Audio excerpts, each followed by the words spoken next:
So next issue of contract നോട്ടാണ്. അത് നമ്മൾ കഴിഞ്ഞ സ്റ്റെപ്പിൽ പഠിച്ചത് തന്നെയാണ്.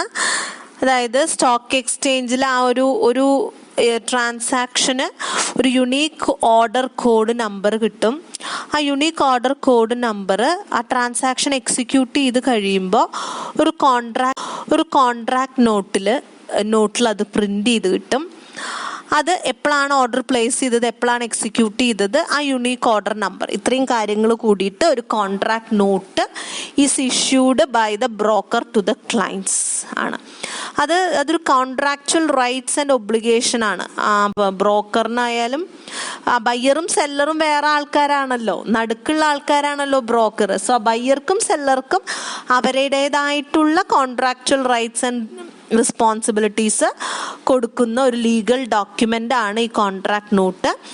അത് ഡിജിറ്റൽ ഫോമിൽ അവൈലബിൾ ആണ്. ഡിജിറ്റൽ ഫോമിലാണെങ്കിൽ ഡിജിറ്റലി സൈൻ ചെയ്ത് ഇലക്ട്രോണിക് ഫോമിലുണ്ട്. അതല്ല ഫിസിക്കൽ കോൺട്രാക്ട് നോട്ട് വേണം എന്നുണ്ടെങ്കിൽ നിർബന്ധം ക്ലയൻറ്റ് പറയുകയാണെങ്കിൽ ബ്രോക്കർ ഒരു നിശ്ചിത സമയത്തിനുള്ളിൽ അത് എത്തിച്ചു കൊടുക്കാനുള്ള ബാധ്യത ഉണ്ട്. പണ്ടൊക്കെ നമ്മൾ ഈ FDD ഒക്കെ സർട്ടിഫിക്കറ്റ് പോലെ ഷെയർ സർട്ടിഫിക്കറ്റും ഈ കോൺട്രാക്ട് നോട്ടൊക്കെ ഇങ്ങനെ നമുക്ക് പേപ്പറിൻ്റെ രൂപത്തിൽ കിട്ടുമായിരുന്നു. ഇപ്പോഴും നിർബന്ധം ഉണ്ടെങ്കിൽ നമുക്ക് കിട്ടും. പക്ഷെ അതിനെക്കാട്ടിലുപരി ഒക്കെ ഒരു ഡീമെറ്റീരിയലൈസ്ഡ് അല്ലെങ്കിൽ ഇലക്ട്രോണിക് ഫോമിലാണ് ഇന്ന് സൂക്ഷിക്കുന്നത്. അത് തിരിച്ച് ഇലക്ട്രോണിക് ഫോമിൽ നിന്ന് പേപ്പർ ഫോമിലേക്കും പേപ്പർ ഫോമിൽ നിന്ന് ഇലക്ട്രോണിക് ഫോമിലേക്കൊക്കെ ആക്കാനുള്ള സംവിധാനമുണ്ട്. ഡീമെറ്റീരിയലൈസേഷൻ, റീമെറ്റീരിയലൈസേഷൻ എന്നൊക്കെ പറഞ്ഞാൽ നമ്മൾ ഈ ചാപ്റ്ററിൽ തന്നെ അത് പഠിക്കും. സോ അതാണ് ഇഷ്യൂ ഓഫ് കോൺട്രാക്ട് നോട്ട്. അപ്പോൾ ഫൈനൽ സ്റ്റെപ്പാണ് സെറ്റിൽമെൻറ്റ് എന്നുള്ളത്. അപ്പോൾ അതെന്താണെന്ന് വെച്ചാൽ നമ്മൾ പൊതുവെ 2 തരത്തിലുള്ള സെറ്റിൽമെൻ്റ് ആണുള്ളത്. Account period settlement and rolling settlement. നമുക്കറിയാം buying and selling of shares for ഒരു client by a particular broker ഒരു ദിവസത്തേക്കല്ല. ആ ബ്രോക്കർ ഒരു ദിവസമാണോ ഷെയർ വാങ്ങിക്കുക, പിറ്റേ ദിവസം തൊട്ട് വാങ്ങിക്കാതിരിക്കില്ല. അല്ലെങ്കിൽ ഒരു ക്ലയൻറ്റിന് വേണ്ടി ഒറ്റ ദിവസമാണോ സെല്ല് ചെയ്യുക? അല്ല. ഇനി ഒരു ബ്രോക്കർക്ക് ഒരു ക്ലയൻറ്റ് മാത്രമാണുള്ളത്? അല്ല, പല ക്ലയൻറ്റ്സ് ഉണ്ട്, പല ബ്രോക്കേഴ്സ് ഉണ്ട്. സോ ഡെയിലി ബേസിസിൽ ചിലപ്പോൾ സെറ്റിൽമെന്റ് നടന്നു എന്ന് വരില്ല. നോർമലി നമുക്ക് 2 തരത്തിലാണ് സെറ്റിൽമെന്റ്സ്. അക്കൗണ്ട് പീരീഡ് സെറ്റിൽമെന്റ് അല്ലെങ്കിൽ റോളിംഗ് സെറ്റിൽമെന്റ് എന്ന് വെച്ചാൽ ഈ സെറ്റിൽമെന്റ് കൊണ്ട് ഉദ്ദേശിക്കുന്നത് കൊടുക്കാനുള്ള പൈസയൊക്കെ അങ്ങോട്ട് കൊടുത്ത് വാങ്ങിക്കാനുള്ള പൈസയൊക്കെ ഇങ്ങോട്ട് വാങ്ങിച്ച് ഷെയർ സർട്ടിഫിക്കറ്റിൽ കൊടുക്കാനുള്ളത് കൊടുത്ത് കമ്മീഷൻ ബ്രോക്കർക്ക് കൊടുക്കാൻ അങ്ങനെയുള്ള പൈസയുടെ ഇടപാടുകളൊക്കെ തീർത്തും അവസാനിപ്പിക്കുന്നതിനാണ് നമ്മൾ ഈ സെറ്റിൽമെന്റ് എന്ന് പറയാം. അപ്പം അക്കൗണ്ട് പീരീഡ് സെറ്റിൽമെന്റും ഉണ്ട്, റോളിംഗ് സെറ്റിൽമെന്റും ഉണ്ട്.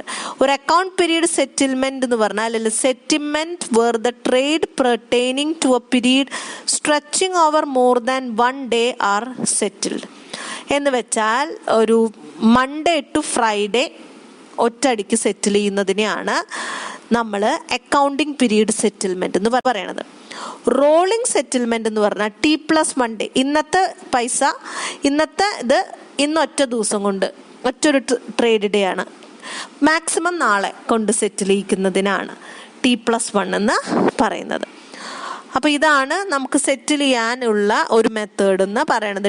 ഡേ ടു ഡേ ബേസിസിൽ ട്രേഡിംഗ് നടക്കുന്നുണ്ട്. അപ്പോൾ ഒന്നെങ്കിൽ മൺഡേ ടു ഫ്രൈഡേ എന്നുള്ളത് മൺഡേ, അങ്ങനെ ആ രീതിയിൽ period of Monday to Friday ഒരുമിച്ച് സെറ്റിൽ ചെയ്യാം. അല്ലെങ്കിൽ നമുക്ക് T+1 day, ഇന്ന് ട്രേഡിംഗ് നടന്ന മാക്സിമം നാളെ, ഈ രീതിയിൽ നമുക്ക് സെറ്റിൽ ചെയ്യാം. അപ്പോൾ അത് ഓരോ ക്ലയൻറ്റ്സ് ആൻഡ് ഓരോ ബ്രോക്കേഴ്സിൻ്റെ ഒരു പ്രിഫറൻസ്. പക്ഷേ ഏതെങ്കിലും ഒരു തരത്തിൽ സെറ്റിൽമെൻറ്റ് എന്തായാലും നടന്നിട്ടുണ്ടാവണം എന്നാണ്. നെക്സ്റ്റ് ഓൺലൈൻ ട്രേഡിംഗ് ആണ്. അപ്പം നമ്മൾ നേരത്തെ പഠിച്ച steps it's common for online as well as offline.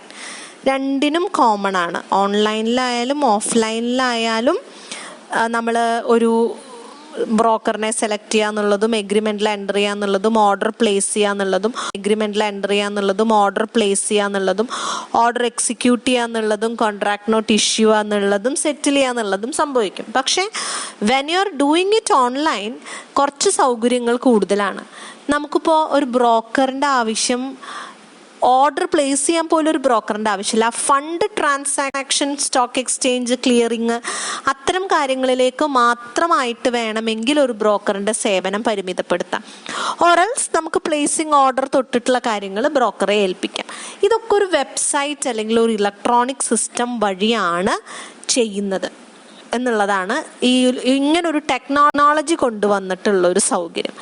അപ്പം അതിന് വേണ്ടിയിട്ട് നമ്മൾ നോർമലി സാധാരണ നമ്മൾ ഷെയർ ട്രേഡിങ് ചെയ്യുമ്പോൾ നമ്മൾ പറഞ്ഞു നമുക്കൊരു യുണീക്ക് ID കിട്ടുമെന്നും നമ്മൾ അക്കൗണ്ട് ഏറ്റവും ഫ്രീക്വൻ്റ്ലി യൂസ് ചെയ്യുന്ന ബാങ്ക് അക്കൗണ്ട് നമ്പർ കൊടുക്കണം എന്നൊക്കെ പറഞ്ഞു.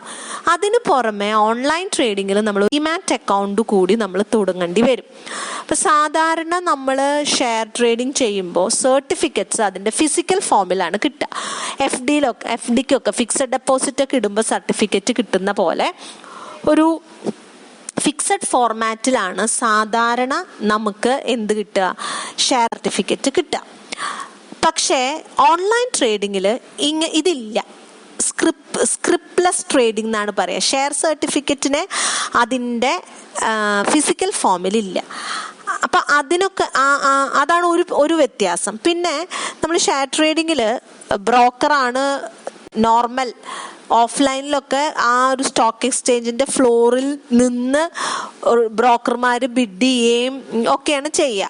പക്ഷെ ഇപ്പം നമ്മൾക്ക് ബ്രോക്കർക്കാണെങ്കിൽ കൂടി അയാളുടെ ഒഫീഷ്യൽ ലൊക്കേഷനിൽ ഇരുന്നു കൊണ്ട് ഈ ബൈയിങ് സെല്ലിങ് ബിഡിങ് ഒക്കെ നടത്താം എന്നുള്ളതാണ്. ഇനി വേണ്ട, നമുക്ക് ഇങ്ങനെ ഇത്രയും എക്സ്പെൻസീവായിട്ട് ബ്രോക്കർക്ക് എന്താ പറയുക കമ്മീഷൻ കൊടുക്കണ്ട. നമ്മുടെ ട്രാൻസാക്ഷൻ്റെ എണ്ണം കൂടുന്നതനുസരിച്ചും നമ്മുടെ ലാഭവിഹിതം കൂടുന്നതനുസരിച്ചും ബ്രോക്കർക്ക് കമ്മീഷൻ കൂടും. നമുക്ക് അത്രയും കമ്മീഷൻ പോണ്ട.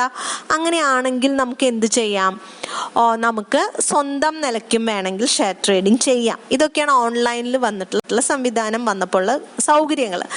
അതിനുവേണ്ടി അഡീഷണൽ ആയിട്ട് നമ്മളൊരു ഡിമാറ്റ് അക്കൗണ്ട് തുടങ്ങുക എന്നുള്ളതാണ്. ഡിമെറ്റീരിയലൈസ്ഡ് അക്കൗണ്ട് എന്ന് പറയും. അതെന്താന്നുള്ളത് നമ്മൾ പഠിക്കുന്നുണ്ട്.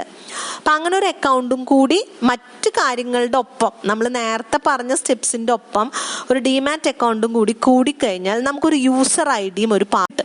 ഇപ്പം സ്റ്റോക്ക് എക്സ്ചേഞ്ചിൻ്റെ ഒരു വെബ്സൈറ്റ് ഉണ്ട്. ആ വെബ്സൈറ്റിൽ ഓർഡർ പ്ലേസ് ചെയ്യാനുള്ള ഒരു വിൻഡോ ഉണ്ട്. ആ വെബ്സൈറ്റിൽ ആ വിൻഡോയിൽ നമ്മൾക്ക് നേരിട്ട് ചെന്ന് ഈ സ്റ്റോക്കിൻ്റെ കോഡ് ഓരോ ഷെയറിനും ഓരോ കോഡുണ്ട്. അതൊക്കെ ഈ വെബ്സൈറ്റിൽ തന്നെ അവൈലബിൾ ആണ്. ആ കോഡ് എൻ്റർ ചെയ്ത് കൊടുത്ത് നമ്മുടെ യൂസർ ID-യും പാസ്വേഡും യൂസ് ചെയ്ത് ലോഗിൻ ചെയ്ത് ഈ വിൻഡോയിൽ നമ്മൾക്ക് ഓർഡർ പ്ലേസ് ചെയ്യാം. ക്വാണ്ടിറ്റി, പ്രൈസൊക്കെ വെച്ചിട്ട് നമ്മൾ സാറ്റിസ്ഫൈഡ് ആണ് കൊടുത്തതെങ്കിൽ സെൻഡ് ഓപ്ഷൻ കൊടുത്താൽ നമുക്കൊരു കൺഫർമേഷൻ മെസ്സേജും വരും. ഒരു 10 സെക്കൻഡിനുള്ളിൽ ഓർഡർ എക്സിക്യൂട്ട് ആവും. ആ ഓർഡർ എക്സിക്യൂട്ട് ചെയ്ത് കഴിയുമ്പോൾ ഇത്രയും കഴിഞ്ഞിട്ട് പിന്നെ ട്രാൻസ്ഫർ ഓഫ് ഫണ്ട്സ്, പൈസ നമ്മുടെ അക്കൗണ്ടിലേക്കാണ് അല്ലെങ്കിൽ നമ്മുടെ അക്കൗണ്ടിൽ നിന്നാണ് എങ്കിൽ അത് ബ്രോക്കർ ആയിരിക്കും പിന്നെ ട്രാൻസ്ഫർ ഓഫ് ഫണ്ട്സ് ഇൻവെസ്റ്ററിൻ്റെ അക്കൗണ്ടിൽ നിന്ന് അല്ലെങ്കിൽ ഇൻവെസ്റ്ററിൻ്റെ അക്കൗണ്ടിലേക്ക് either crediting or debiting to the investors demat account. അങ്ങനെയാണ് നോർമലി ചെയ്യുക ഓൺലൈൻ ട്രേഡിങ്ങിൽ. അപ്പോൾ അതാണ് ഓൺലൈൻ ട്രേഡിങ്ങിലുള്ള ഒരു പ്രത്യേകത എന്ന് പറയുന്നത്. നമുക്കൊരു ബ്രോക്കറിനെ വെറും ഒരു ട്രാൻസ്ഫർ ഇതിനു വേണ്ടി മാത്രം, ഫണ്ട് ട്രാൻസ്ഫറിങ് ഏജന്റ് മാത്രമായിട്ട് ഒതുക്കാം.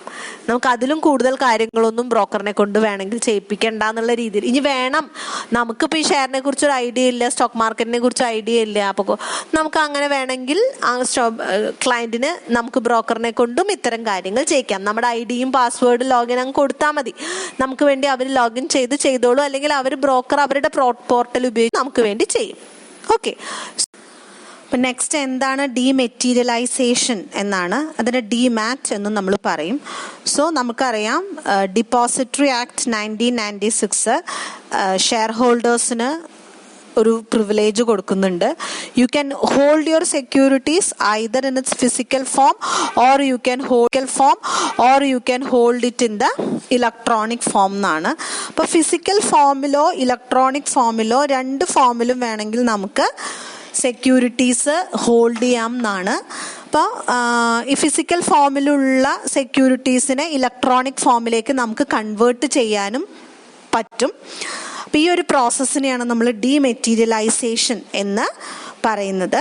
So it is a process by which physical share certificates of an investor are taken back by the company and an equivalent number of securities are credited in electronic form at the request of an investor.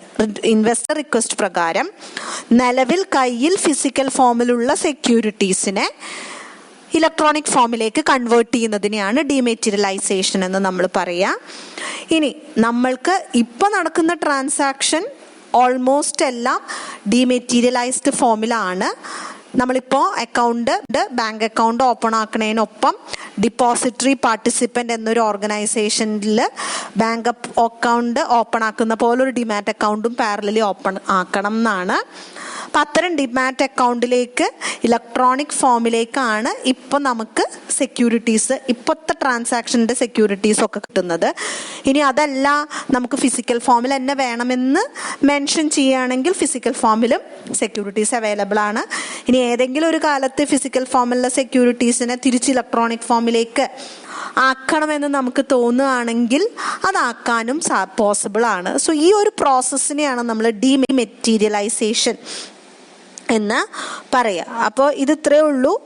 Dematerialisation it's a process by which physical share certificates of an investor are taken back by the company. ഫിസിക്കൽ സർട്ടിഫിക്കറ്റുകൾ company തിരിച്ചെടുത്തിട്ട് അതിന് തുല്യമായിട്ടുള്ള electronic certificates കൊടുക്കുക എന്നുള്ളതാണ്. അപ്പോൾ അതെങ്ങനെയാണ്, ആ പ്രോസസ്സിനെയാണ് ഡീമെറ്റീരിയലൈസേഷൻ എന്ന് പറയുന്നത്. അപ്പോൾ how is the process of dematerialisation എന്നുള്ളത് നമുക്ക്